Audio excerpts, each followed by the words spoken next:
Guys, today we will start a new chapter, human reproduction. Human reproduction में सबसे पहले हम ये देखेंगे कि ह्यूमन जो होता है इसमें रिप्रोडक्शन का टाइप होता है, ये सेक्सुअल टाइप का होता है। मतलब ह्यूमन में सेक्सुअल रिप्रोडक्शन होता है और ह्यूमन की फीमेल्स जो होती है ये बीवी पेरस होती है। बीवी पेरस मतलब जो सीधे बच्चे पैदा करती हैं। ओवी पेरस बर्ड्स वगैरह होती है जो एग लेइंग होती हैं। तो एग लेइंग एनिमल्स को ओवोपेरस बोलते हैं, ओवीपेरस, और जो सीधे चाइल्ड की बर्थ करती हैं उनको हम बीवी पेरस बोलते हैं। तो ह्यूमन बीवी पेरस एनिमल है। रिप्रोडक्टिव इवेंट्स की बात करें हम ह्यूमन में, तो रिप्रोडक्टिव इवेंट्स में पहला इवेंट होता है गैमेटोजेनेसिस, मतलब गैमीट्स का फॉर्मेशन। मेल में जो मेल गैमीट बनता है उसको हम स्पर्म बोलते हैं और फीमेल में जो फीमेल गैमीट बनता है उसको हम ओवम बोलते हैं। तो पहली प्रोसेस होती है गैमेटोजेनेसिस की। दूसरी प्रोसेस होती है इंसेमिनेशन। इंसेमिनेशन मतलब ये गैमीट का ट्रांसफ़र है। तो गैमीट का ट्रांसफ़र ह्यूमन में मेल गैमीट को फीमेल की बॉडी के अंदर छोड़ा जाता है, इंजेक्ट किया जाता है। उसको हम बोलेंगे, इस प्रोसेस को हम बोलेंगे इंसेमिनेशन, मतलब transfer of sperms into body of female is insemination. Third event होता है फर्टिलाइजेशन का। फर्टिलाइजेशन में क्या होगा, फ्यूजन होगा मेल और फीमेल गैमीट का, मतलब स्पर्म्स और ओवम के बीच में फ्यूजन होगा और फ्यूजन ये बॉडी के अंदर होता है। नेक्स्ट है इम्प्लांटेशन। जब फ्यूजन हो जाएगा, जाइगोट बन जाएगा, तो जाइगोट में इम्प्लांटेशन, जाइगोट का इम्प्लांटेशन नहीं होता है। ह्यूमन की फीमेल्स में जाइगोट का डिवीजन होना स्टार्ट हो जाएगा और 8 to 6 सेल स्टेज जब आ जाएगी तब उस स्टेज को बोलते हैं ब्लास्टोसिस्ट, और इस ब्लास्टोसिस्ट का इम्प्लांटेशन होता है into wall of uterus. Uterus की वॉल में ब्लास्टोसिस्ट का इम्प्लांटेशन होता है। नेक्स्ट इवेंट है जेस्टेशन। जेस्टेशन जब इम्प्लांटेशन होता है तो इम्प्लांटेशन के बाद एम्ब्रियोनिक डेवलपमेंट होगा और फीटस का फॉर्मेशन होगा। तो ये इम्प्लांटेशन के बाद की जो प्रोसेस होती है जिसमें बेबी का फॉर्मेशन होता है, इस प्रोसेस को हम बोलते हैं जेस्टेशन। और ह्यूमन में जो जेस्टेशन पीरियड होता है ह्यूमन में ये होता है 9 मंथ का या 38 वीक्स। मोर एक्यूरेट जो होता है वो 38 वीक्स होता है। 9 मंथ्स जनरल लेमन लैंग्वेज में बोलते हैं, और 38 वीक्स की बात करें तो ये एग्जैक्ट वर्डिंग होती है 280 डेज। तो जेस्टेशन पीरियड कितना होता है, 38 वीक्स का। लास्ट स्टेप होता है पार्चुरेशन।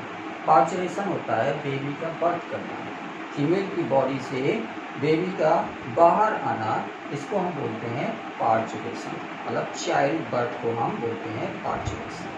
और यहाँ पर एक एडिशनल पॉइंट है जिसको आपको याद रखना है कि इन मैन, मतलब ह्यूमन मेल की अगर हम बात करें तो स्पर्म फॉर्मेशन होता है up to old as.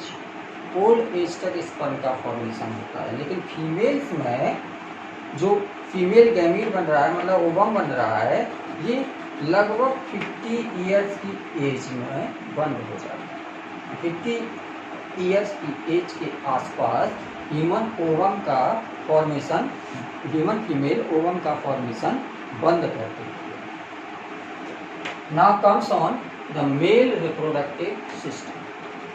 Male reproductive system की बात करें तो जो मेल रिप्रोडक्टिव सिस्टम होता है ये पैल्विक रीजन में प्रेजेंट होता है। ये जो बोन है कमर की, इसको हम बोलते हैं पैल्विक गर्डल, और कमर की बोन के बीच में ही ये मेल रिप्रोडक्टिव सिस्टम प्रेजेंट होता है, इसलिए इसको हम बोलते हैं कि लोकेटेड होता है ये into female pelvic reason. It includes testis जो कि प्राइमरी रिप्रोडक्टिव ऑर्गन होता है। प्राइमरी रिप्रोडक्टिव ऑर्गन जिसके अंदर स्पर्म्स का फॉर्मेशन होना है। दूसरा होते हैं एसेसरी डक्ट्स। एसेसरी डक्ट्स में एपिडिडामिस, वासा डिफरेंशिया, यूरेथ्रा वगैरह आते हैं। ग्लैंड्स जिसमें 3 ग्लैंड्स होती हैं, सेमाइनल वेसाइकल, प्रोस्टेट ग्लैंड्स और बल्बोयूरेथ्रल ग्लैंड्स, ये भी मेल रिप्रोडक्टिव सिस्टम से एसोसिएटेड रहती हैं। और एक्सटर्नल जेनिटलिया जिसको हम बोलते हैं पेनिस, जो इंसेमिनेशन में हेल्प करता है। तो ये पार्ट होते हैं मेल रिप्रोडक्टिव सिस्टम के। अब हम मेल रिप्रोडक्टिव सिस्टम में सारे पार्ट्स की लोकेशन को अगर देखें तो जो टेस्टिस होता है ये एब्डोमिनल कैविटी से बाहर की ओर प्रेजेंट होते हैं, एब्डोमिनल कैविटी से बाहर की ओर प्रेजेंट होते हैं। क्यों? क्योंकि जो ह्यूमन की बॉडी का टेम्परेचर होता है वो टेम्परेचर टेस्टिस के अंदर स्पर्म का फॉर्मेशन होना है। तो टेस्टिस के अंदर जो स्पर्म का फॉर्मेशन होता है ये बॉडी टेम्परेचर पर नहीं हो सकता है, प्रॉपरली नहीं हो सकता है। सूटेबल टेम्परेचर इसका जो होता है बॉडी टेम्परेचर से 2 से 2.5 डिग्री सेंटीग्रेड कम होता है। तो टेस्टिस को बॉडी से दूर रखने के लिए एक सैक लाइक स्ट्रक्चर होता है जो एब्डोमिनल कैविटी के नीचे लटका हुआ होता है। इसको हम बोलते हैं स्क्रोटम या स्क्रोटल सैक। और इन स्क्रोटल सैक में 1 पेयर टेस्टिस प्रेजेंट होते हैं। टेस्टिस का नंबर 2 होता है, 1 पेयर होते हैं। और टेस्टिस का जो साइज होता है ये 5 to 6 सेंटीमीटर लेंथ में होती है और 2 to 3 सेंटीमीटर इसकी विड्थ होती है। तो testis are located outside the abdominal cavity in the scrotal sac, in the scrotal sac.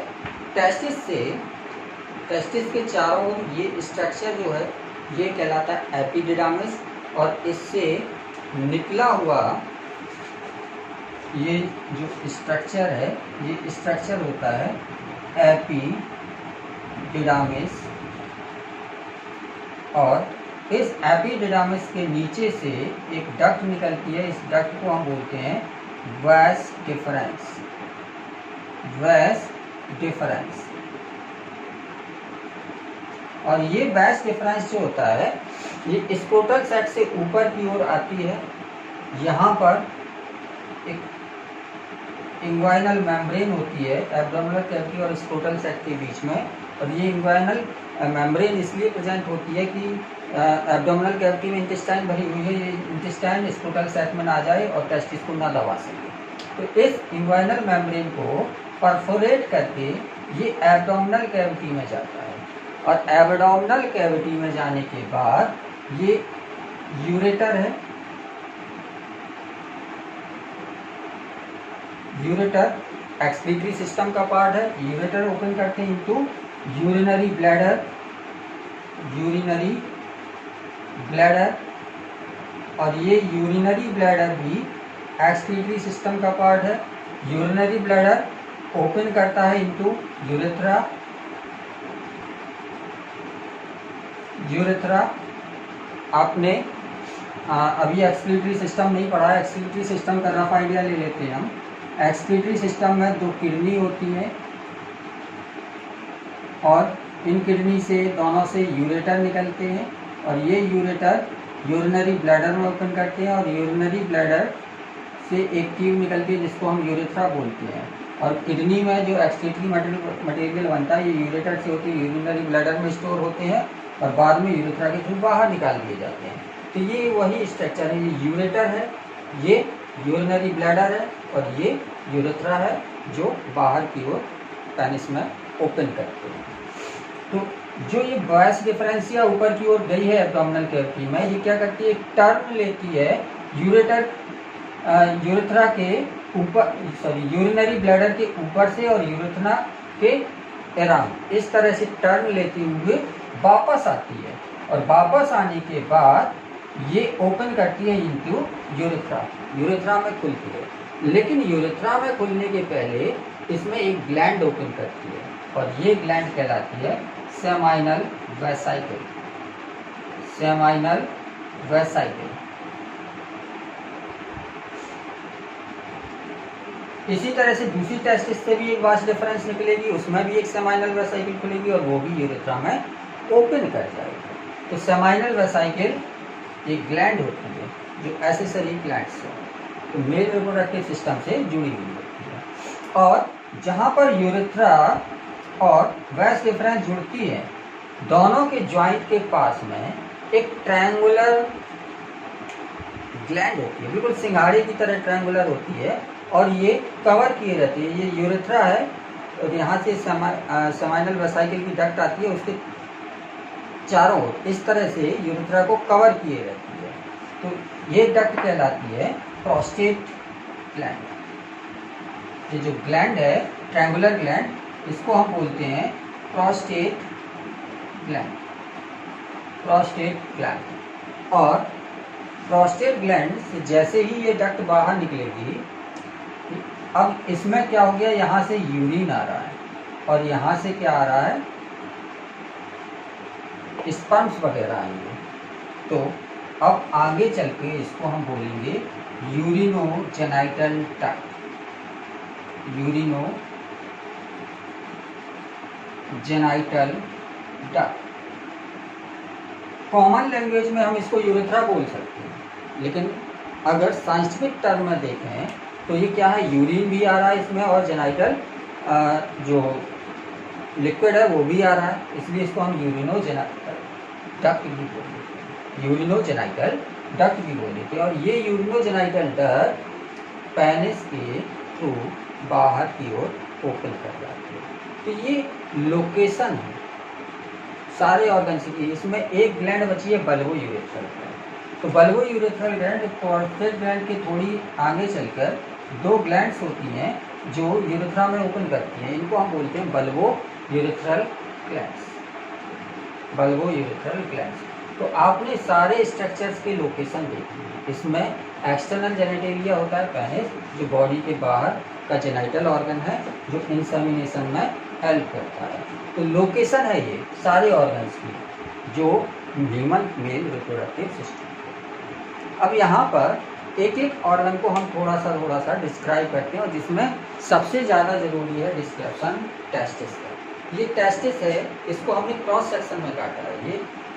यही टेस्टिस है, इसको हमने इस तरह से वर्टिकल सेक्शन की फॉर्म में काटा है।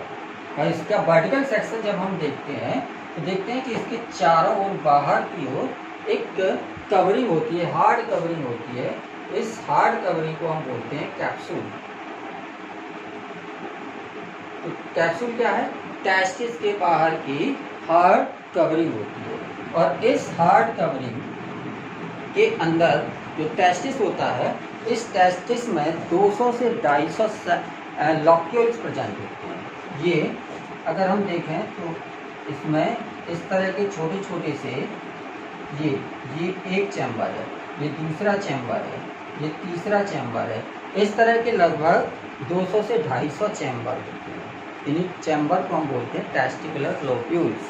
Testicular lobules. और हर एक टेस्टिकुलर लोब्यूल्स में इस तरह से कॉइल्ड ट्यूब्यूल्स प्रेजेंट होती हैं, 2 से 3। किसी लोब्यूल में 2 ट्यूब्यूल होगी, किसी में 3 होगी। और इन ट्यूब्यूल्स को हम बोलते हैं सेमनीफेरस ट्यूब्यूल्स। इन ट्यूब्यूल्स को हम बोलेंगे सेमनीफेरस ट्यूब्यूल्स।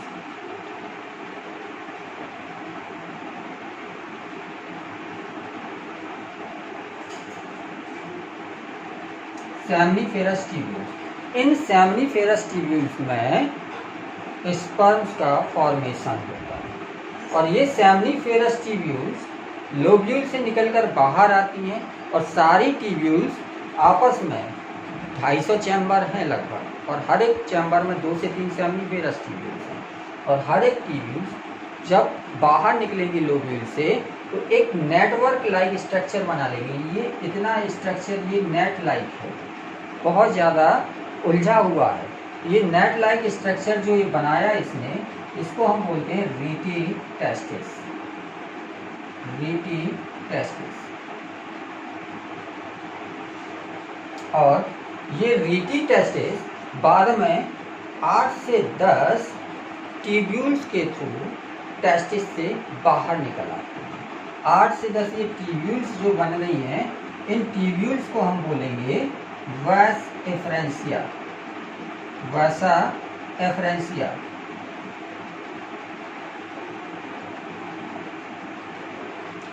वैसाइफ्रेंसिया। और ये 8 से 10 ट्यूब्यूल्स भी आपस में मिल जाएंगे और आपस में मिलने के बाद हाईली क्वाइल्ड फॉर्म में ये टेस्टिस के बाहर लोकेटेड हो जाएंगे। टेस्टिस के बाहर हमने अभी टेस्टिस बनाया था, उसमें देखा था इस तरह का एक स्ट्रक्चर बनाया था, ये एपिडिडामिस था। ये एपिडिडामिस कैसे बना, ये 8 से 10 ट्यूब जो थी ये हाईली क्वाइल्ड स्टेज में पड़ी हुई, तो ये स्ट्रक्चर बनाता है एपिडिडामिस का। और ये एपिडिडामिस जो होता है इसमें 3 पार्ट होते हैं। ऊपर का जो कैप लाइक पोर्शन है इसको हम बोलते हैं कैपट। बीच का जो बड़ा पोर्शन है इसको हम बोलेंगे कॉर्पस। और पीछे का लास्ट जो पतला सा पोर्शन है इसको बोलेंगे कॉडा। कैपट को हम हेड भी बोलते हैं, कॉर्पस को हम बॉडी भी बोलते हैं और कॉडा को हम टेल भी बोलते हैं। तो हेड, बॉडी, टेल ये लेमैन लैंग्वेज हो गई, और कैपट, कॉर्पस, कॉडा ये इसके कुछ साइंटिफिक लैंग्वेज में नाम है। तो एपिडिडामिस जो हाईली क्वाइल्ड ट्यूबुलर स्ट्रक्चर था, यहाँ से फिर बाद में एक ट्यूब स्टेट होके निकलेगी, स्टेट फॉर्म में निकलेगी, और जो स्टेट फॉर्म में ट्यूब निकली ये ट्यूब बनाते हैं वासा एफ्रेंसिया, जो ऊपर की ओर एब्डोमिनल कैविटी में चली जाती है।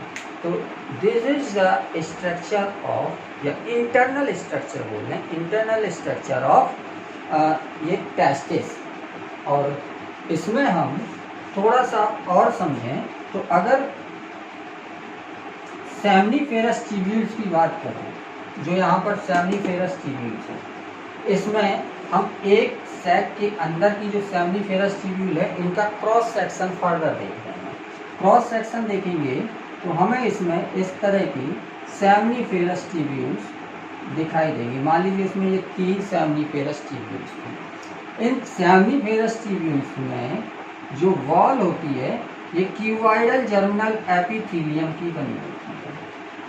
क्यूबॉइडल जर्मिनल एपिथेलियम, तो मतलब क्या है, क्यूबॉइडल, ये क्यूब शेप होगी, ये सेल क्यूबॉइडल होगी, इसलिए क्यूबॉइडल टर्म यूज किया है। जर्मिनल पूरा नाम क्या था, क्यूबॉइडल जर्मिनल एपिथेलियम। तो जर्मिनल क्यों बोलते हैं, क्योंकि इसमें जर्मिनेशन की कैपेसिटी होगी, मतलब हाईली डिवाइडिंग सेल होंगे, बहुत ज़्यादा डिवीजन इन सेल्स में होता रहता है। और इनके बीच बीच में कुछ इलांगेटेड सेल्स भी होती हैं। तो ये जो सेल्स हैं, ये सेल्स हैं जो क्यूबॉइडल हैं, इनको हम बोलेंगे cuboidal germinal epithelium. Cuboidal germinal epithelium. और जो ये लॉन्ग इलांगेटेड सेल्स हैं ये कहलाएंगी सर्डोली सेल्स। सर्डोली सेल्स। और क्यूबॉइडल जर्मिनल एपिथेलियम जो होती हैं, ये क्यूबॉइडल जर्मिनल एपिथेलियम की जो सेल्स होती हैं, ये सेल्स क्या करती हैं, जर्मिनेट करेंगी। जब जर्मिनेट करेंगी इसमें तो क्या होगा, इनसे ढेर सारी सेल्स का फॉर्मेशन होगा। और जो सेल्स का फॉर्मेशन हो रहा है, ये सेल्स आगे चल के मियोसिस डिवीजन करेंगी, और मियोटिक डिवीजन करने के बाद इन्होंने जर्मिनल एपिथेलियम सेल्स ने ढेर सारी सेल्स बना ली, और इसके बाद इनमें मियोसिस होगी, और मियोसिस होने के बाद स्पर्म्स का फॉर्मेशन होगा। और ये स्पर्म्स अल्टीमेटली इन सर्टोली सेल से चिपक जाएंगे। सर्टोली सेल से क्यों चिपक जाते हैं, क्योंकि जो सर्टोली सेल्स होती हैं जिनको हम नर्स सेल भी बोलते हैं। नर्स सेल्स, नर्स सेल्स इसलिए बोलते हैं क्योंकि ये न्यूट्रिशन प्रोवाइड कराती हैं इन स्पर्म्स को। जब तक ये स्पर्म सेमनीफेरस ट्यूब्यूल्स के अंदर हैं तब तक इनको न्यूट्रिशन प्रोवाइड कराएंगे। तो इसी तरह के स्ट्रक्चर इस सेमनीफेरस ट्यूब्यूल्स में भी होंगे और इसमें भी होंगे। और इनके बीच में कुछ सेल्स होती हैं, जिस सेमनीफेरस ट्यूब्यूल्स के बीच में इस वाले रीजन में कुछ सेल्स होंगी। इन सेल्स को हम बोलते हैं इंटरस्टिशियल सेल।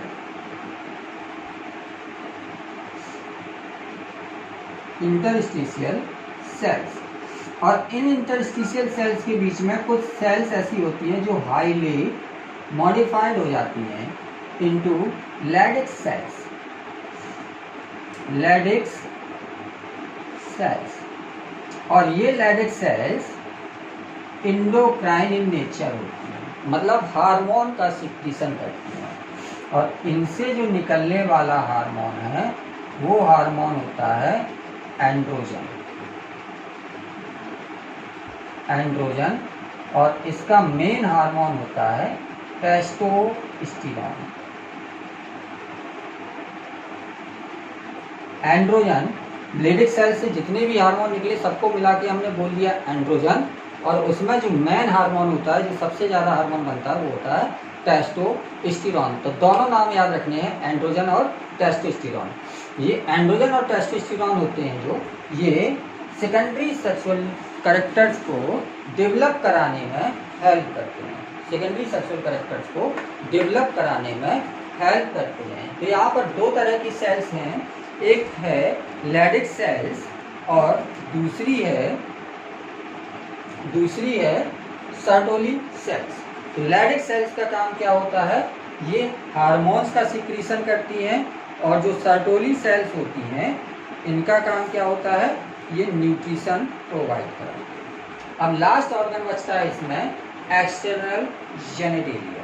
और ये एक्सटर्नल जेनिटेलिया जो होता है, यहाँ पर हमने छोटा सा स्ट्रक्चर बताया था वो मिट गया है, तो इसको फिर से बना लेते हैं। एक्सटर्नल जेनिटेलिया में क्या आता था, पेनिस। और ये पेनिस इरेक्टाइल ऑर्गन होता है जिसके अंदर यूरिनोजेनाइटल डक्ट ट्रैवल करती है। इसमें इरेक्शन की कैपेसिटी होती है, मतलब जब इसके अंदर ब्लड फ्लो करेगा, ब्लड का कंटेंट बढ़ जाता है, तब ये इसकी लेंथ बढ़ जाती है और ये हार्ड हो जाता है। जब ये की लेंथ बढ़ जाएगी और हार्ड हो जाएगा तो इस पोजीशन को हम बोलेंगे इरेक्शन। और इसमें जो मेन पार्ट होते हैं, इसमें ऊपर की ओर दो कॉर्ड इस तरह की पड़ी रहती है, एक ये है एक पीछे है, और नीचे की ओर भी एक कॉर्ड होती है, नीचे की ओर सिंगल कॉर्ड होती है। तो अगर इसका हम क्रॉस सेक्शन देखें, इस तरह से क्रॉस सेक्शन काटें, तो क्रॉस सेक्शन में हमें इसमें ऊपर दो कॉर्ड दिखेंगी और नीचे की ओर एक कॉर्ड दिखेगी। ऊपर की जो दो कॉर्ड होती हैं, इन कॉर्ड को हम बोलते हैं कॉर्पस कैवर्नोसा। Corpus cavernosa.